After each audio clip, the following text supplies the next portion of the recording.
إنا خلقنا الإنسان من نطفة أمشاج نبتليه فجعلناه سميعا بصيرا.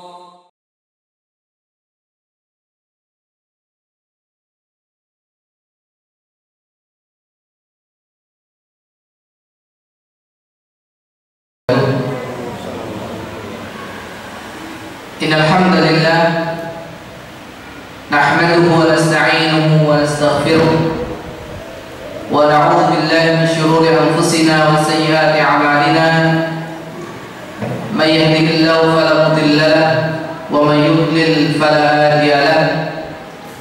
Asyhadu an la ilaha illallah wahdahu la syarika lahu wa asyhadu anna Muhammadan 'abduhu wa rasuluh.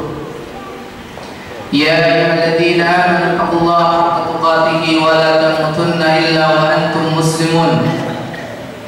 Ya ayyuhan nasu taqu rabbakum alladzi khalaqakum min nafsin wahidah wa khalaqa minha zawjaha wa batha minhuma rijalan katsiran wa nisaa wattaqullaha alladzi tasaaluna bihi wal arham innallaha kana 'alaykum raqiba. Ya ayyuhalladzina amanu taqullaha wa qulu qawlan sadida yuslih lakum a'malakum wa yaghfir lakum dhunubakum wa man yuti'illaha wa rasulahu faqad faza fawzan 'azima.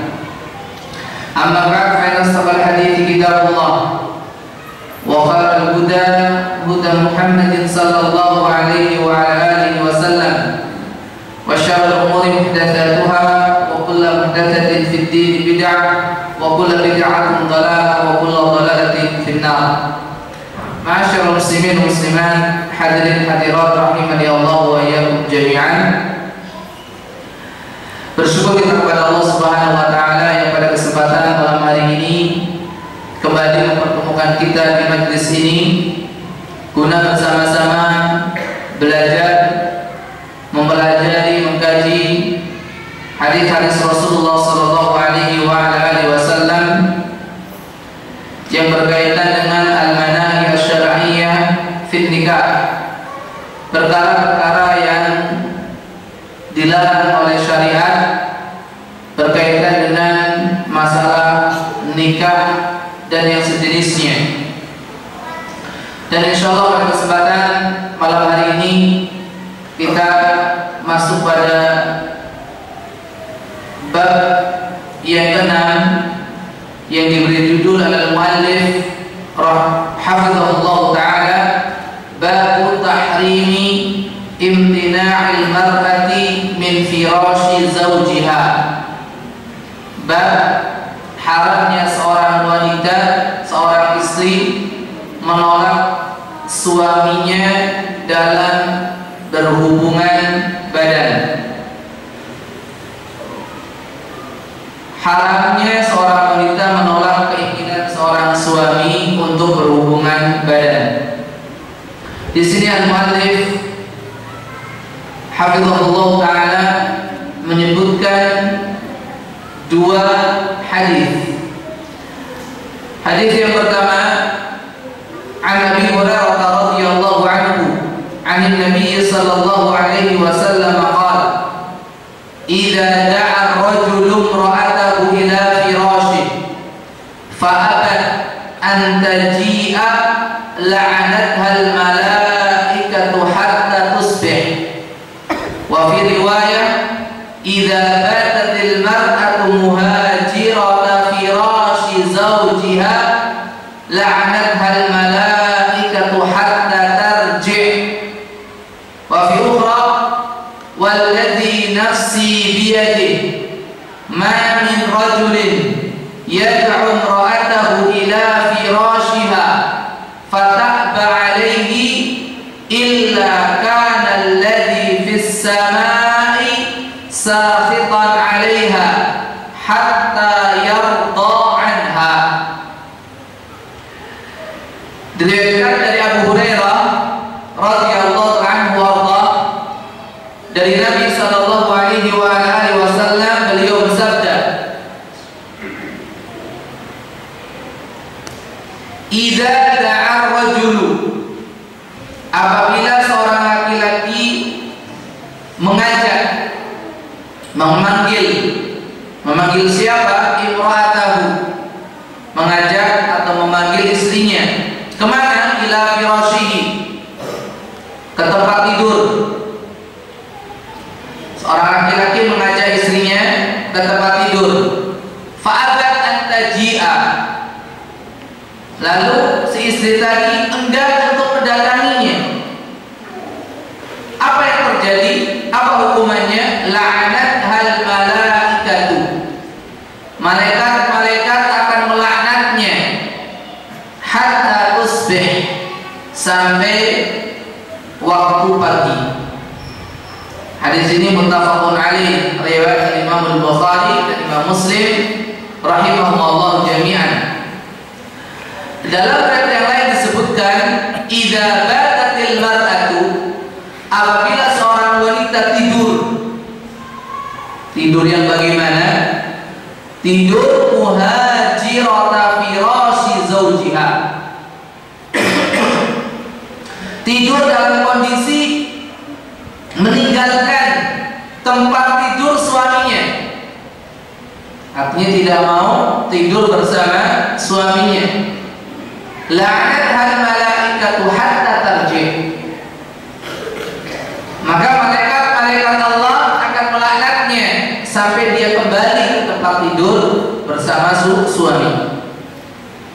Hadis dari Imam Al-Bukhari dan Imam Muslim rahimahumullah jami'an. Dan dalam riwayat yang ketiga disebutkan walladzi nafsi biyadihi, Rasulullah SAW bersumpah, dan demi zat yang jiwaku berada di dalam genggaman tangannya, ma min rajulin, tidak ada seorang laki-laki, yad'u imra'atahu, yang mengajak istrinya, ila firashiha, ke tempat tidur, fata'ba alaihi, lalu istrinya tersebut menolaknya, illa kana alladhi fis sama sakhitan 'alaiha, kecuali zat yang ada di atas langit, yaitu Allah Azza wa Jalla, akan murka kepadanya, hatta yardha anha, sampai suami itu ridha pada istrinya. Hadis dari Imam Muslim rahimahullahu ta'ala. Ikhwati fillah wa akhwati fillah, ma'asyiral muslimin muslimat, azzani Allah wa iyyakum jami'an. Dari hadis di atas ada beberapa faedah yang bisa kita ambil. Yang pertama adalah besarnya hak seorang suami atas istrinya. Besarnya hak seorang suami atas istrinya, di mana seorang istri wajib mentaati dan mengikuti apa yang diinginkan oleh suaminya selama itu tidak bertentangan dengan agama, selama itu tidak bertentangan dengan syariat.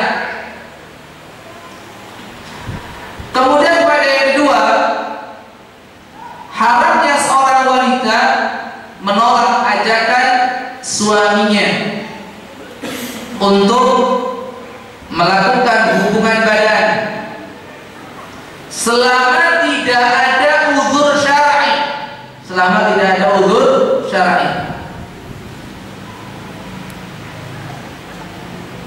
Oleh karena itu, tidak sepantasnya bagi seorang wanita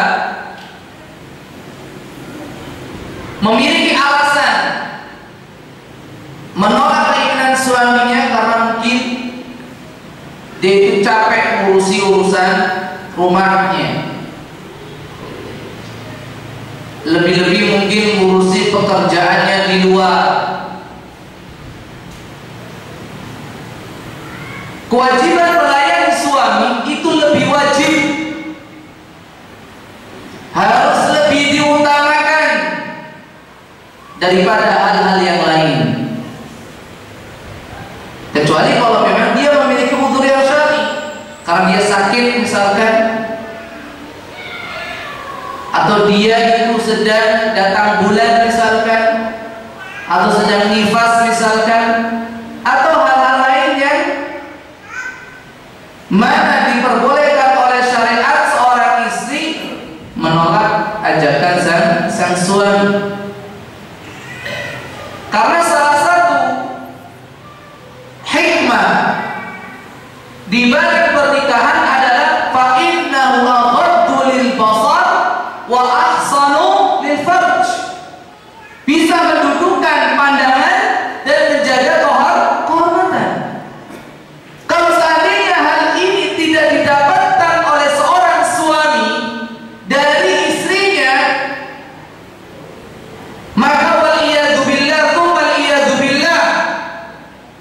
bisa jadi sang suami itu melampiaskan kebutuhannya itu bukan pada tempatnya, bukan pada hal-hal yang diperbolehkan oleh syariat. Dan siapa yang berdosa? Selain si suami itu berdosa, maka si istri pun akan mendapatkan dosa, karena dia menjadi salah satu penyebab si suami melakukan pelanggaran syariat. Karena itu Rasulullah SAW mengarahkan kepada seorang suami apabila dia melihat sesuatu yang menarik hatinya, yang membuat dirinya tergoda, maka apa? Bimbingan Rasulullah SAW, segera dia pulang ke rumah dan lakukanlah apa yang ingin dia lakukan bersama istrinya, karena dia akan mendapatkan apa yang akan dia dapatkan dari godaan wanita di luar sana. Nah, kalau seandainya ternyata istrinya pun gak bisa melayaninya, mungkin karena kondisi badannya yang sudah terkuras untuk pekerjaan lain, atau ketidakberadaan si istri di rumah, maka kemana lagi si suami itu harus melampiaskannya, waliyadzubillah. Maka dari itu, wahai para istri, ingatlah hal yang satu ini. Jangan sampai Anda menjerumuskan suami Anda melakukan perbuatan-perbuatan yang dilarang agama karena Anda menolak ajakan dan juga kemauannya.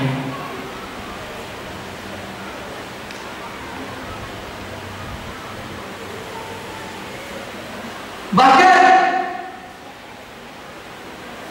diriwayatkan dari Thalib Ibnu Ali radhiyallahu anhu warḍah, bahwasanya Rasulullah sallallahu alaihi wa ala alihi wasallam bersabda, ini bagi para istri, idza da'a ar-rajulu zawjatahu li hajatihi,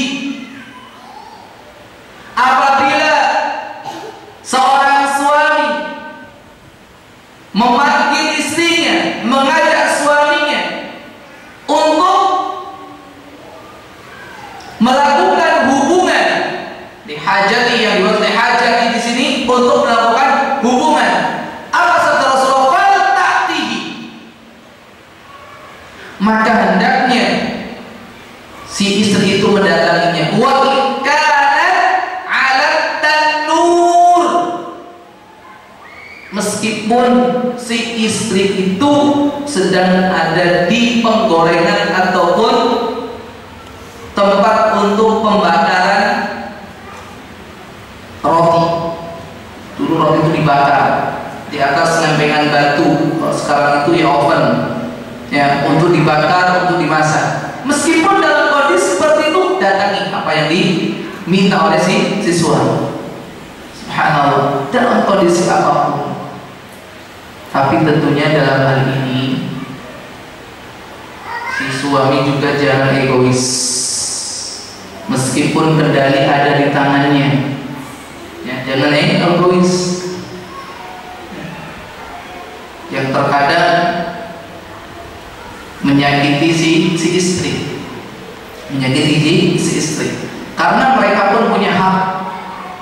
Walahunna mithlul ladzi 'alaihinna bil ma'ruf. Mereka pun punya hak sebagaimana mereka memiliki kewajiban.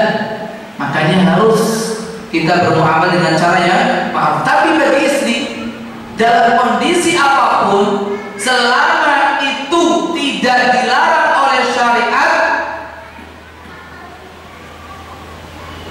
maka hendaknya dia melakukan apa yang menjadi kemauan dari suami. Faedah yang ketiga, hadis di atas menunjukkan bahwa kesabaran, ketahanan seorang laki-laki, kesabaran, ketahanan seorang laki-laki dalam masalah hubungan badan itu lebih lemah daripada ketahanan dan kesabaran seorang wanita. Ya. Mungkin seorang wanita untuk beberapa pekan bisa dia menahan diri untuk melampiaskan kebutuhan biologisnya. Ya. Tapi bagi seorang laki-laki tidak. Maka disinilah kenapa Islam memperbolehkan kepada kaum laki-laki untuk memiliki istri lebih dari satu. Ya. Karena memiliki tingkat kebutuhan yang berbeda dengan seorang wanita. Maka dari itu, karena kesabaran seorang laki-laki, ketahanan seorang laki-laki dalam masalah kebutuhan biologis ini itu sangat lemah, maka tidak sepantasnya bagi seorang istri untuk menolak diajak oleh si suami untuk melakukan hubungan tersebut. Dan itu termasuk dosa besar. Termasuk dosa besar. Kemudian faedah yang ke-5 adalah hubungan bagi seorang wanita yang menolak ajakan suaminya untuk melakukan hubungan badan adalah laknat. Murka dari Allah Subhanahu wa taala yang pertama, yang kedua laknat dari malaikat-malaikat Allah. Tentunya para mukminat muslimat tidak mau Allah Subhanahu wa taala murka dan marah kepadanya. Tidak mau malaikat-malaikat Allah melaknatnya. Jangan sampai kita dimurkai jika kita dimarahi Allah gara-gara kita tidak mau melakukan hubungan sebagaimana yang dikehendaki oleh suami-suami kita. Janganlah kita kena laknat dari malaikat-malaikat Allah disebabkan kita tidak mau melayani suami-suami kita. Ini hadis yang pertama. Hadis yang kedua, an Mu'adz bin Jabal radhiyallahu anhu, 'an Nabi sallallahu alaihi wasallam qala, la tu'dhi imra'atun zawjaha fid dunya illa qalat zawjatuhu minal huril 'ain la tu'dhihi qatalakillah fa innama huwa 'indaki dakhil yusiku an yufariqaki ilaina. Diriwayatkan dari Mu'adz bin Jabal radhiyallahu anhu dari Nabi sallallahu alaihi wasallam, beliau bersabda, tidaklah seorang wanita menyakiti suaminya di dunia menyakiti suaminya di dunia. Tidaklah seorang wanita, seorang istri menyakiti suaminya di dunia illa qalat zaujatuhu minal huril 'ain, kecuali istri laki-laki tadi dari kalangan bidadari akan berkata, la tudhi, janganlah kamu wahai wanita menyakiti laki-laki ini. Qatalakillah fa inna ma huwa indaki dakhil, laki-laki ini hanya sekedar mampir, hanya kamu di sisimu untuk sementara. Yusiku ayyufariqaki ilaina, sudah hampir tiba waktunya dia meninggalkanmu dan akan bertemu dengan kami. Hadis sahih riwayat Imam Tirmidzi dan juga yang lainnya rahimahumullah jami'an. Allahu Akbar. Hadis di atas menunjukkan kepada kita akan beberapa hal. Yang pertama,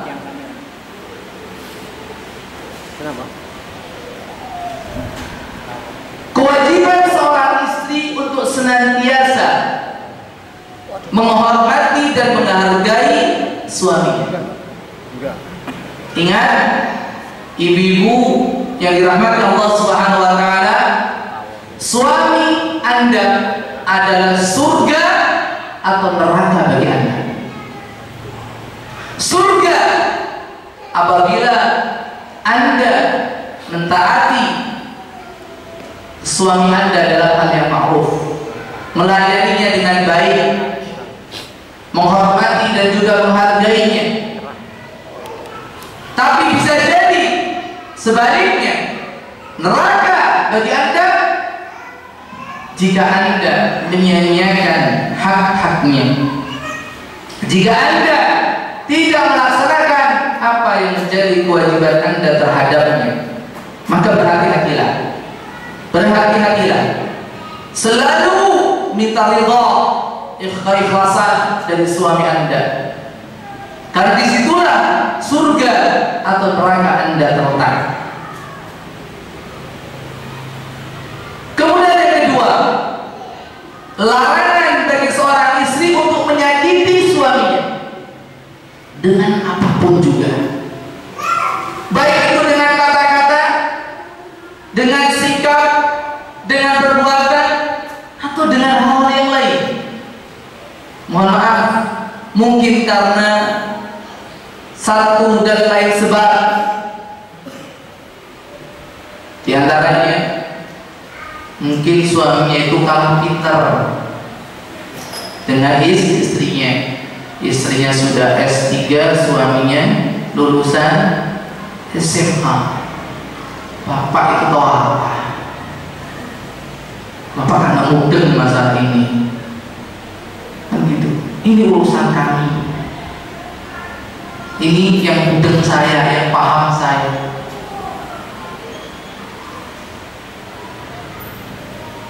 Atau karena perbedaan status sosial.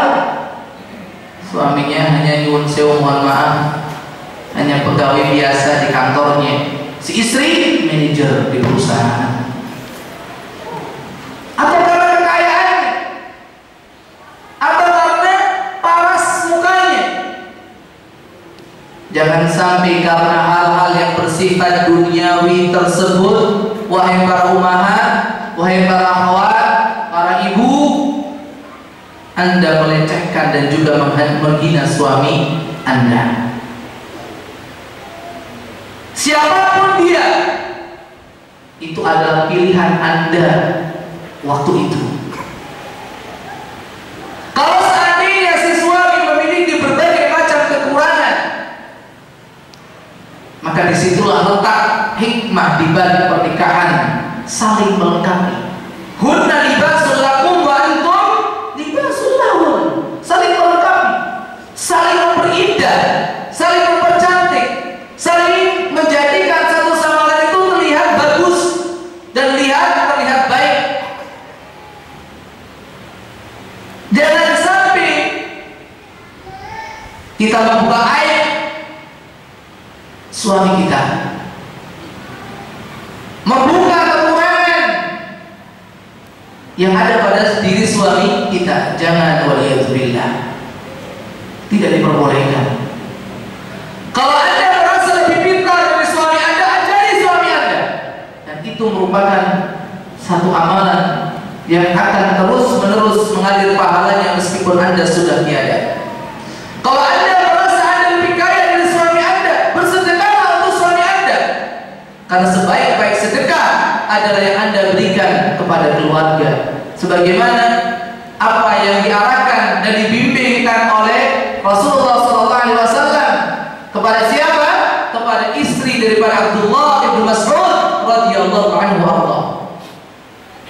Kalau Anda merasa lebih tinggi derajat, pangkat, martabat, status sosial di masyarakat,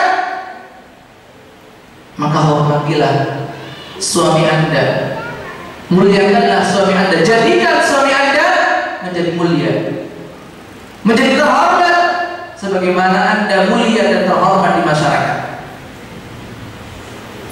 Jangan pernah mencela, menghina, meremehkan, melecehkan suami-suami Anda. Kemudian faedah yang ketiga, satu kabar gembira dan penghibur lara bagi para suami tercinta. Jangan bersedih apabila Anda sering menjadi objek tertawa oleh istri-istri Anda. Jikalau Anda sering dihina, dilecehkan oleh istri-istri Anda, jangan dibalas. Jangan dibalas, karena sudah ada yang membalasnya untuk Anda, yaitu istri-istri Anda kelak di akhirat dari bidadari-bidadari surga. Masa ibu-ibu gak cemburu? Masa para akhwat, para umahat tidak merasa cemburu? Ingat Bu, ketika jenengan nyeneni, marahin, ngomel-ngomel kepada suami Anda yang membuat suami Anda itu sakit hatinya, ingat, sudah ada wanita lain yang menanti suami Anda di surga. Maka bagi para bapak, nggak usah dibalas itu ya omelan, celotehan, ya kemudian marahan dari istri, jangan dibalas ya. Tuh, hati-hati, ada yang udah bela saya loh di sana. Itu bagi seorang suami yang mukmin, yang muslim, karena sudah disediakan istri-istri di surga dari al-hurul ain. Ini disabdakan Rasulullah SAW, illa qalat zawjatuhu min al-hurul ain. Istrinya, Rasul menjelaskan dan menyatakan itu istrinya kelak di surga dari kalangan bidadari akan merasa cemburu, akan merasa marah. Jangan engkau menghina laki-laki ini. Oke, sekarang dia menjadi milikmu di dunia, tapi itu sementara. Sebentar lagi dia akan bersama kami di surga. Tapi kalau suaminya ya suka bermaksiat, suka berbuat jahat, suka melanggar syariat, kalau tidak mendapatkan rahmat dari Allah Azza wa Jalla, nggak ada yang membela, nggak ada yang membela. Pembelaan dari istri yang ada di surga dari kalangan bidadari itu apabila kita, wahai para bapak, menjadi pribadi yang soleh. Kalau istri kita itu ngomel, marahin kita karena kita itu nggak mau sholat, ya nggak akan dibela, nggak akan dibela. Jangan dimarahi istri karena malas-malasan, nggak bertanggung jawab terhadap keluarga, ya nggak ada yang membela. Pembelaan itu terjadi apabila Anda sudah berada di rel yang semestinya, sudah melaksanakan apa yang disyaratkan agama dari kewajiban-kewajiban yang seharusnya Anda tunaikan. Tapi kalau seandainya Anda dimarahi istri, disakiti istri,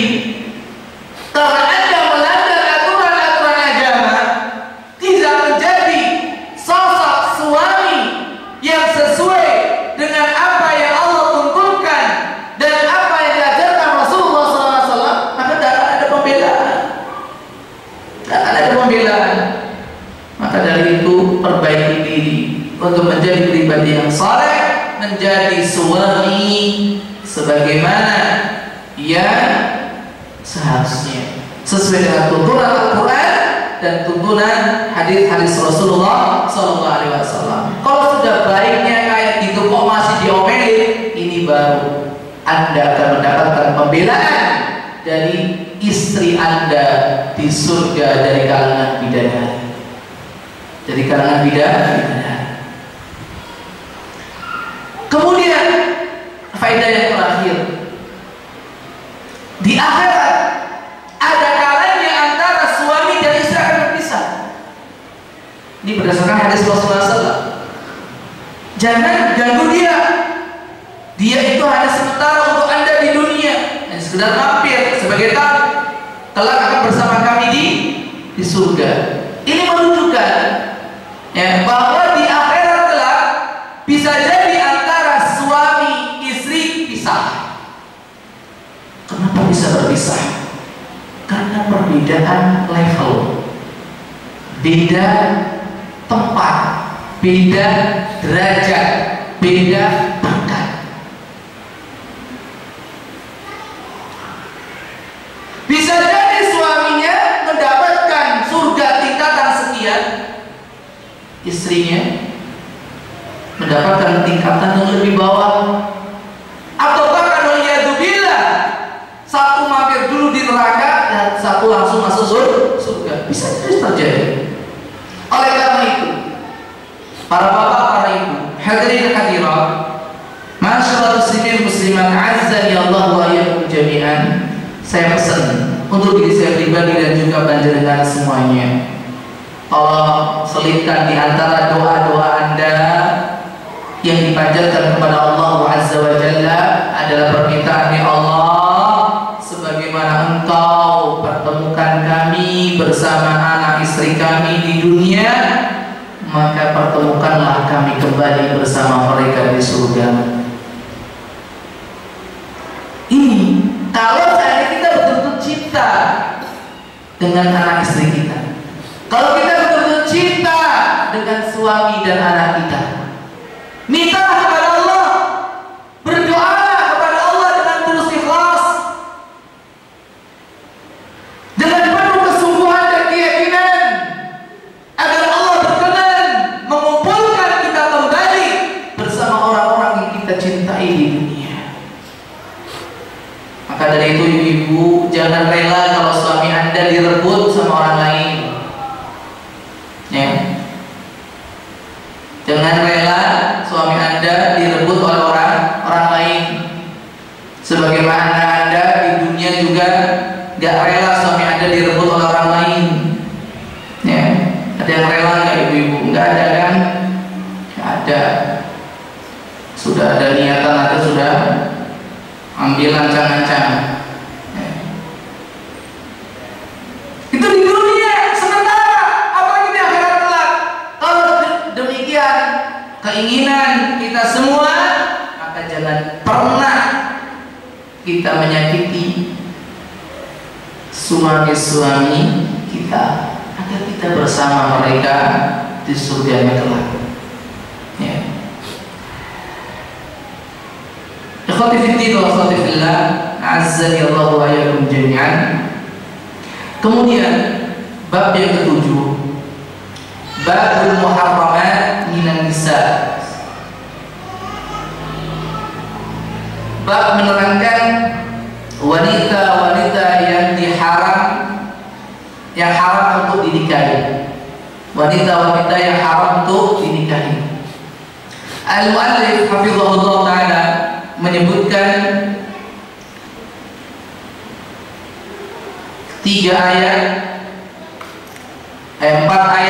4 ayat dari surat An-Nisa dan 2 hadis dari Rasulullah sallallahu alaihi wasallam. Qala ta'ala wa la tankihu ma nakaha aba'ukum minan nisa'i illa ma qad salaf innahu kana fahishatan wa maqtan wa sa'a sabila. Hurrimat 'alaikum ummahatukum wa banatukum wa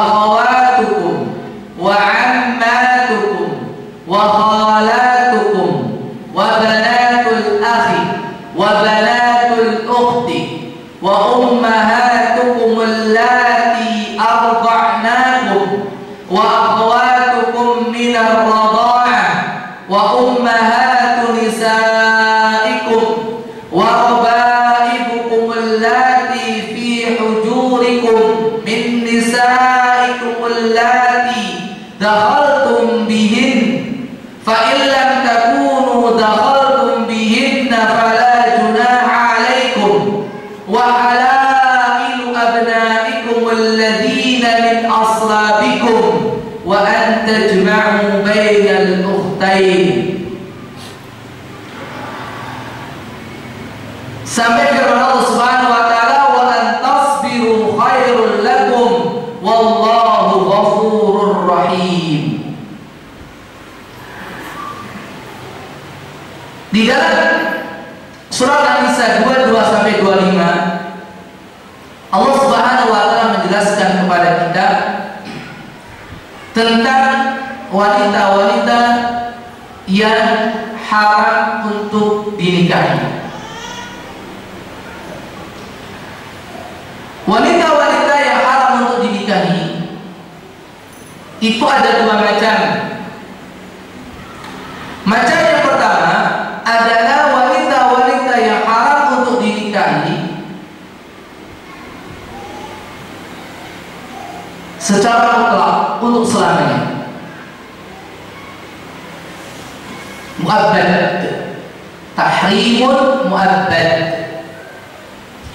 Kemudian macam yang kedua adalah wanita-wanita yang haram untuk dinikahi secara muakkad, sementara, untuk jangka waktu tertentu. Untuk jangka waktu tertentu. Wanita-wanita yang haram untuk dinikahi secara mutlak untuk selamanya itu disebabkan karena satu di antara tiga hal. Yang pertama adalah karena nasab. Karena nasab. Karena nasab ini Allah Subhanahu wa taala sebutkan di dalam surat An-Nisa ayat 23. Hurrimat 'alaikum ummahatukum. Yang pertama ibu. Ibu kandung. Yang kedua wa banatukum. Anak perempuan. Ya, anak perempuan. Anak perempuan itu ke bawah, sementara ibu pun ke atas. Ya ibu, ya nenek, ya buyut sampai atas. Anak perempuan ke bawah. Ya, anak perempuan ke bawah. Entah itu anak perempuan langsung ataupun anak perempuan, cucu perempuan, baik itu dari anak laki-laki ataupun anak perempuan. Jadi anak perempuan ke bawah, ya, anak perempuan, cucu perempuan, baik itu dari jalur anak perempuan atau anak laki-laki, buyut, ya, dan seterusnya ke bawah. Kemudian yang ketiga wa akhwatukum, saudari-saudari perempuan. Ya. Wa ammatukum, bibi dari jalur ayah. Bibi dari jalur ayah. Ada berapa? 4. Yang kelima wa khalatukum, bibi dari jalur ibu. Yang keenam wa banatul akhi, keponakan, ya, anak dari saudara laki-laki, keponakan. Wa banatul ukhti, anak dari saudara perempuan, keponakan, ya, keponakan perempuan. 7 orang. Ini disebabkan karena nasab. Disebabkan karena nasab. Kemudian sebab yang kedua disebabkan karena ar-radha'ah, persusuan. Ya, persusuan. Disebutkan di dalam ayat ini hanya ada 2, yaitu wa ummahatukum allati arda'nakum, ibu-ibu susuan kalian. Dan yang kedua wa akhawatukum minar radha'ah, saudara-saudara perempuan sesusuan dengan kalian. Hanya 2 dalam ayat. Tapi ayat ini tidak cukup, membutuhkan hadis Rasulullah Rasulullah SAW yang berbunyi, yuhramu minan radha'ati ma yuhramu minan nasab. Diharamkan karena sebab persusuan sebagaimana diharamkan karena nasab. Berarti jumlahnya sama, 7. Ibu susuan, kemudian saudara perempuan sesusuan, kemudian anak-anak perempuan yang sesusuan, kemudian bibi yang dari saudara. Bibi misalkan A sama B, sama-sama laki-laki, Ali sama siapa? Ali sama Muhammad misalkan, saudara sesusuan, maka bibi daripada Muhammad ini haram. Anak perempuan dari siapa? Dari Muhammad ini juga nggak boleh.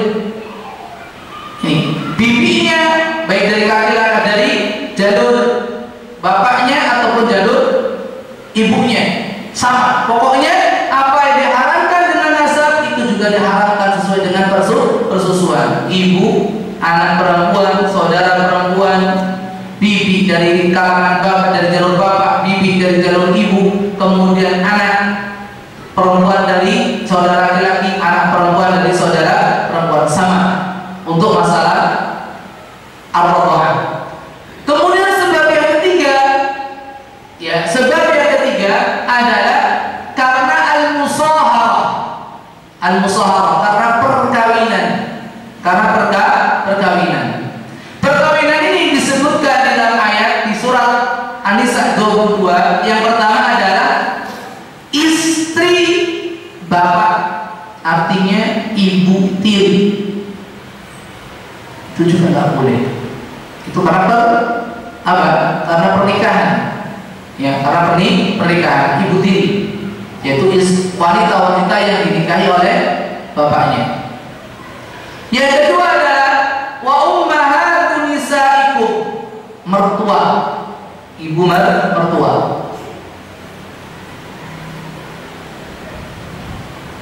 Kemudian yang ketiga, ada 4 ya di ayat ini.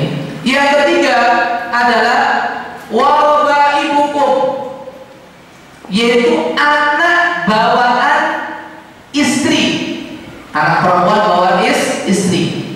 Tapi di sini disebutkan haramnya anak tiri, anak bawaan istri, anak tiri. Itu dengan 2 syarat. Syarat yang pertama, anak tersebut allati fi hujurikum, yang ada di dalam pengasuhan kalian. Ada dalam pengasuhan, artinya masih kecil. Ya. Kemudian syarat yang kedua, syarat yang pertama ini bukan syarat mutlak, karena bisa jadi selisih ibu dengan anaknya hanya beberapa belas tahun. Tentunya ketika menikahi ibunya, anak ini juga sudah dewasa. Ini syarat yang mutlak. Tapi yang kedua ini syaratnya mutlak, yaitu apa? Allati dakhaltum bihinna, ibunya itu sudah digauli. 2 syarat ini yang disebutkan dalam ayat. Anak tiri tadi ada di dalam pengasuhannya. Yang kedua, si ibunya itu sudah digauli, meskipun hanya sekali.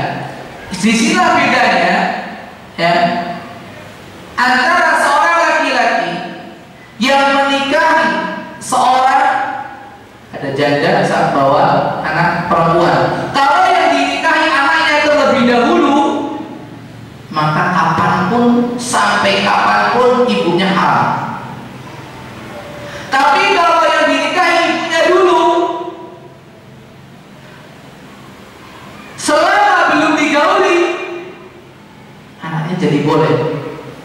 Sehingga Allah Subhanahu wa taala melanjutkan firman-Nya, fa illam takunu dakhaltum bihinna fala junaha alaikum. Kalau seandainya kalian belum menggauli, ya, belum berhubungan dengan ibu-ibu mereka, maka tidak ada dosa bagi kalian.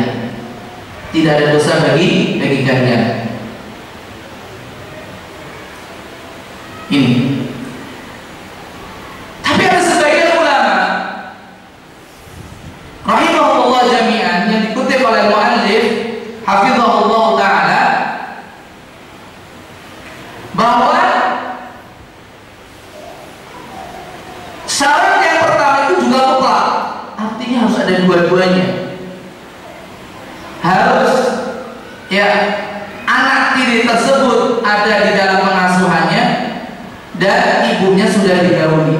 Dua-duanya sudah dilakukan, haram si anak itu untuk dinikahi. Haram anak itu untuk dinikahi. Tapi kalau seandainya salah satunya tidak ada, misalkan anak itu memang masih kecil, ada di dalam pengasuhan kita, tapi ibunya belum kita gauli, boleh. Atau sebaliknya, ibunya sudah digauli, tapi anaknya itu sudah dewasa, bukan pada pengasuhan kita, boleh. Dan al-mu'allif hafizahullah ta'ala mengatakan wa hadza madhhabun qawi, dan ini adalah madhab yang kuat. Mazhab yang kuat.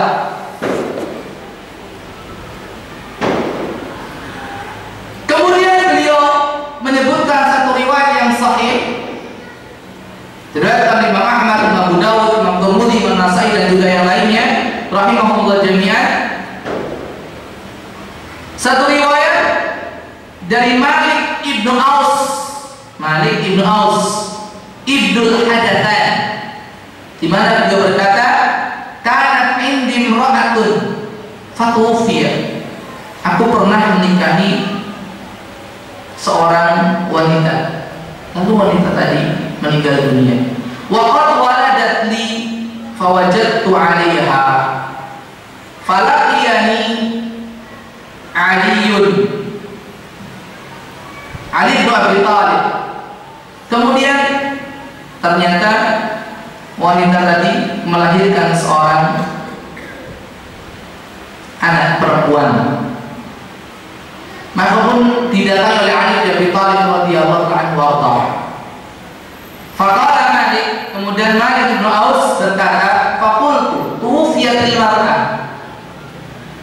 Wanita ini, suami istri saya sudah meninggal dunia. Faqala Ali, laha ibnatun, apakah dia memiliki seorang anak perempuan? Maka aku jawab, na'am, wa hiya bi Taif, dia ada di Taif. Jadi tidak bersama Malik bin Aus ibnul Hadathan. Qala kanat fi hijrika, apakah dia dahulu di dalam pengasuhanmu? Maka Malik mengatakan, la, dia di Taif. Tidak, dia hidup sendiri di Taif sana, sementara ibunya bersama saya. Qala, kemudian Ali bin Abi Thalib radhiyallahu anhu berkata, faqihha, nikahilah anaknya. Sudah dapat ibunya, suruh nikahi anaknya. Maka Malik ibnu Aus ibnu Hadathan rahimahullah ta'ala pun bertanya, fa aina qaulullah ta'ala wa rabaibukum allati fi hujurikum. Lalu bagaimana dengan firman Allah dan rabaib, yaitu anak-anak tiri kalian yang ada di dalam pengasuhan kalian? Maka Ali radhiyallahu anhu menjawab, innaha lam takun fi hijrik. Bukankah anak itu, anak perempuan itu bukan dalam pengasuhanmu? Innama dzalika idza kanat fi hijrik. Anak itu baru haram untuk engkau nikahi kalau seandainya anak perempuan itu ada di dalam pengasuhanmu, di dalam pengasuhanmu.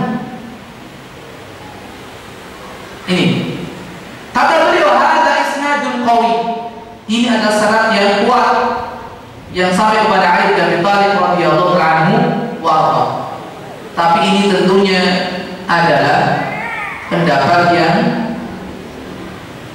lemah, ya, pendapat yang lemah, karena sesuai dengan ayat bahwasanya Allah Subhanahu wa taala berfirman apa? Fa illam takunu dakhaltum bihinna, hanya ini saja. Apabila belum menggauli ibunya, kalau sudah digauli berarti tetap haram. Tetap haram. sebab pernikahan adalah wa halailu abnaikum alladzina min aslabikum, dan menantu-menantu perempuan kalian. Artinya istri dari anak laki-laki kalian, anak kandung. Karena kalimat min aslabikum itu adalah anak kandung. Berarti kalau seandainya itu menantu istri dari anak adopsi, maka tidak haram. Karena yang diharamkan adalah istri dari anak kandung. Ini yang secara apa? Secara mu'abbad, secara mutlak, yaitu ada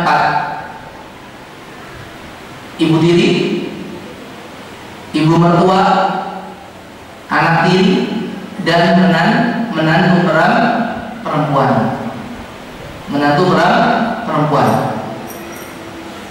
Kemudian hadis yang pertama yang disebutkan oleh muallif rahimahullah ta'ala wa hafizahullah adalah hadis Ummu Habibah radhiyallahu ta'ala wa ardhaha, di mana beliau berkata, aku berkata, ya Rasulullah, hal laka fi binti Abi Sufyan? Wahai Rasulullah, apakah Anda masih tertarik dengan salah seorang anak daripada Abu Sufyan? Maka Rasulullah bertanya, fa'af'al madza?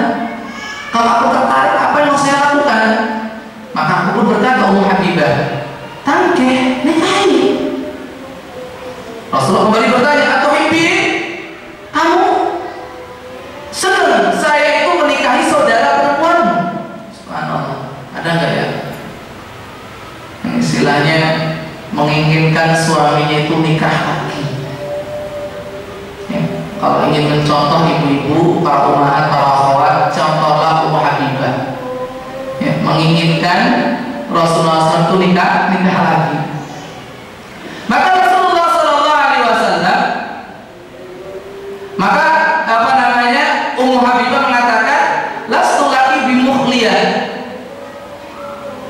aku tidak mau memilikimu seorang diri wahai Rasulullah. Subhanallah. Ya, lastu laka bimukhliyah, aku tidak ingin memiliki Anda seorang diri. Wa uhibbu habbu man syarakani fika ukhti, dan orang yang paling aku cintai, aku kehendaki untuk berbagi kebahagiaan ini bersamaku tentang dirimu adalah saudari perempuan. Jadi beliau ingin berbagi kesenangan, ingin berbagi kebahagiaan.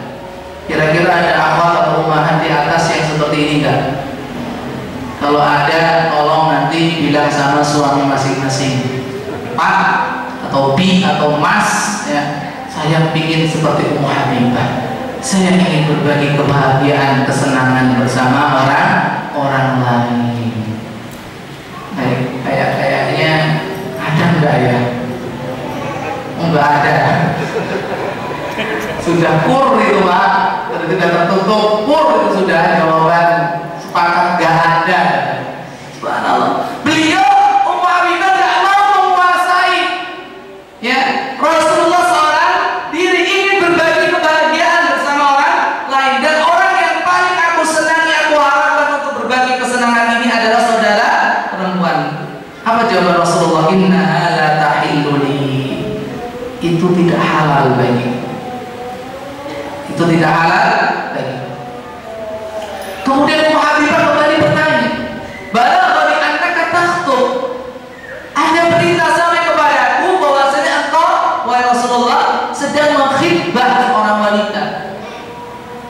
Ternyata masalah seperti ini juga menjadi isu santer di keluarga Rasulullah, ya, kehidupan rumah tangga Rasulullah.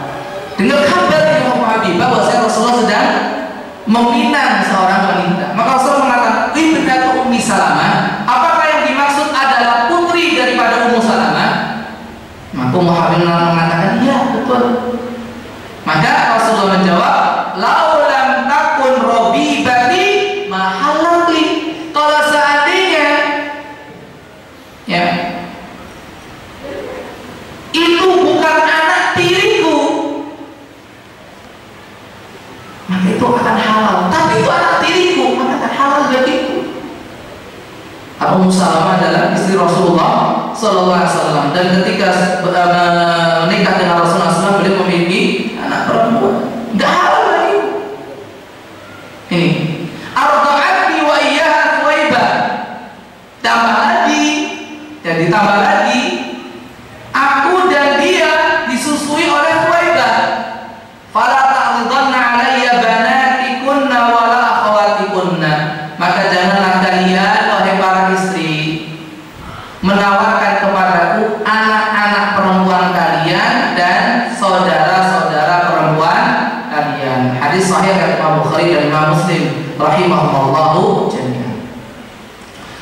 Dari hadis Ummu Habibah radhiyallahu anha warḍaha ini sebagai penegasan dan sekaligus penjelasan ayat yang sudah kita baca, bahwa di antara wanita yang tidak boleh dinikahi adalah anak tiri.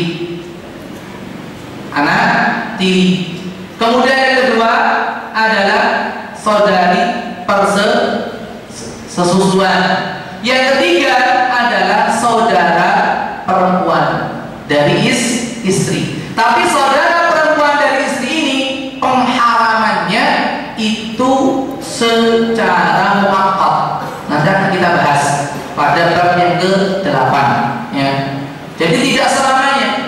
Akan boleh apabila si istri sudah meninggal dunia atau si istri sudah dicerai. Ya, yang tidak diperbolehkan itu menggabungkan dua-duanya. Ya, antara istri dengan saudara perempuannya atau antara istri dengan bibinya, bibi dari kalangan bapak ataupun dari jalur ibu. Ya. Ataupun yang keempat, ya, yang diharamkan secara muakkad sementara adalah istri orang lain. Istri orang lain nggak boleh dinikahi, kan gitu kan? Nanti kan ada pembahasan tersendiri. Ya, nggak boleh dinikahi kecuali kalau sudah dicerai oleh suaminya dan sudah habis masa iddah. Sudah habis masa iddah. Ya. Kemudian yang kelima adalah beristri lebih dari 4. Ya, menikah untuk yang kelima atau yang keenam itu haram, tapi secara muakkad selama masih ada 4. Kecuali kalau satu sudah dicerai, nikah yang kelima akhirnya menjadi istri yang keempat, boleh. Jadi ada 5 ya, yang diharamkan secara muakkad. Menggabungkan istri dengan saudara perempuannya, menggabungkan istri dengan bibi dari jalur bapak, menggabungkan istri dengan bibi dari jalur ibu, kemudian istri orang lain, kemudian yang kelima adalah orang yang sudah menikah 4 wanita. 4 orang wanita. Dia ingin menikah yang kelima, maka itu haram, tapi secara muakkad selama masih ada 4 nggak boleh. Tapi kalau satu sudah dilepas, ingin menikah lagi untuk yang kelima kali dan menjadi istri yang keempat, maka itu diperbolehkan. Kemudian hadis yang kedua ada hadis Ali bin Abi Thalib radhiyallahu anhu, di mana beliau berkata, aku bertanya, ya Rasulullah, ma laka tanawwaqa fi Quraisyin wa tad'una. Wahai Rasulullah, kenapa engkau itu kok malah memilih istri-istri itu dari kalangan Quraisy, sementara meninggalkan keluarga Anda sendiri, meninggalkan kami selaku keluarga Anda. Ya. Apa jawaban Rasulullah SAW? Wa indakum syai', apakah kalian memiliki seorang wanita yang boleh aku nikahi, yang layak untuk dinikahi? Artinya apa? Ali bin Abi Thalib radhiyallahu anhu ingin menawarkan kepada Rasulullah SAW dari keluarga beliau untuk dinikahi. Maka beliau menjawab, adakah seorang wanita di antara kalian yang pantas untuk aku nikahi, yang layak untuk aku nikahi, yang halal untuk aku nikahi? Maka Ali mengatakan, iya ada, bintu Hamzah, anak daripada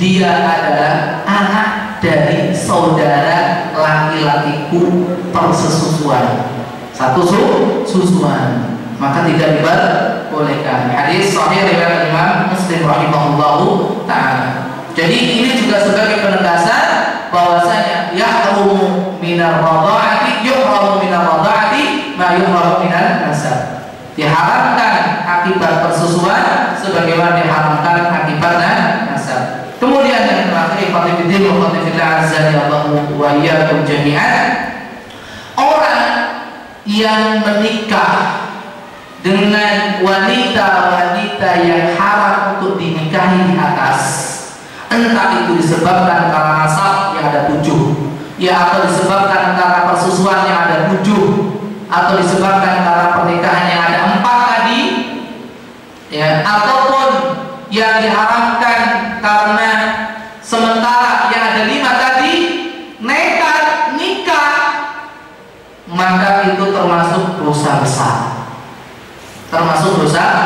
Dan apa hukumannya? Hukumannya adalah dibunuh dan diambil harta miliknya.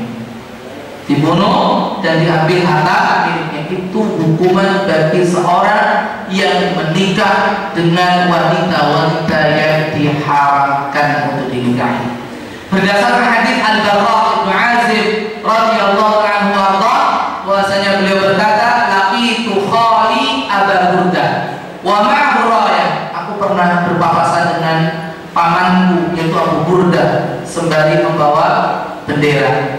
Aku pun bertanya, hendak kemana engkau wahai pamanku? Maka Abu Burdah menjawab, arsalani Rasulullah sallallahu alaihi wasallam ila rajulin tazawwaja imra'ata abihi an aqtulahu au adrib nuqahu. Aku diutus oleh Rasulullah SAW untuk mendatangi seorang laki-laki yang telah menikahi ibu tirinya, untuk aku bunuh dan aku penggal lehernya. Hadis sahih dari Imam Abu Dawud, Imam Tirmidzi, Imam Nasai, Imam Ibnu Majah dan juga yang lainnya rahimahullahu jalla. Ini hukuman bagi orang yang menikah dengan wanita-wanita yang diharamkan, baik oleh Al-Quran Al-Karim ataupun oleh Rasulullah SAW dalam hadis-hadisnya yang mulia. Ini mungkin 2 bab yang bisa kita kaji dan bisa kita pelajari berkaitan dengan larangan seorang wanita, seorang istri untuk menolak ajakan suami melakukan hubungan biologis. Yang kedua adalah berkaitan dengan wanita-wanita yang haram untuk dinikahi. Semoga bermanfaat. Kurang lebihnya mohon maaf. Kebenaran semata dari Allah Subhanahu wa taala. Kesalahan kekurangan berasal dari kelemahan pribadi saya. Semoga Allah Subhanahu wa taala mengampuninya dan sudi kiranya hadirin hadirat untuk memaafkannya. Aku qouli hadza subhanakallahumma wa bihamdik asyhadu an la ilaha illa anta astaghfiruka wa atubu ilaik. Assalamualaikum warahmatullahi wabarakatuh.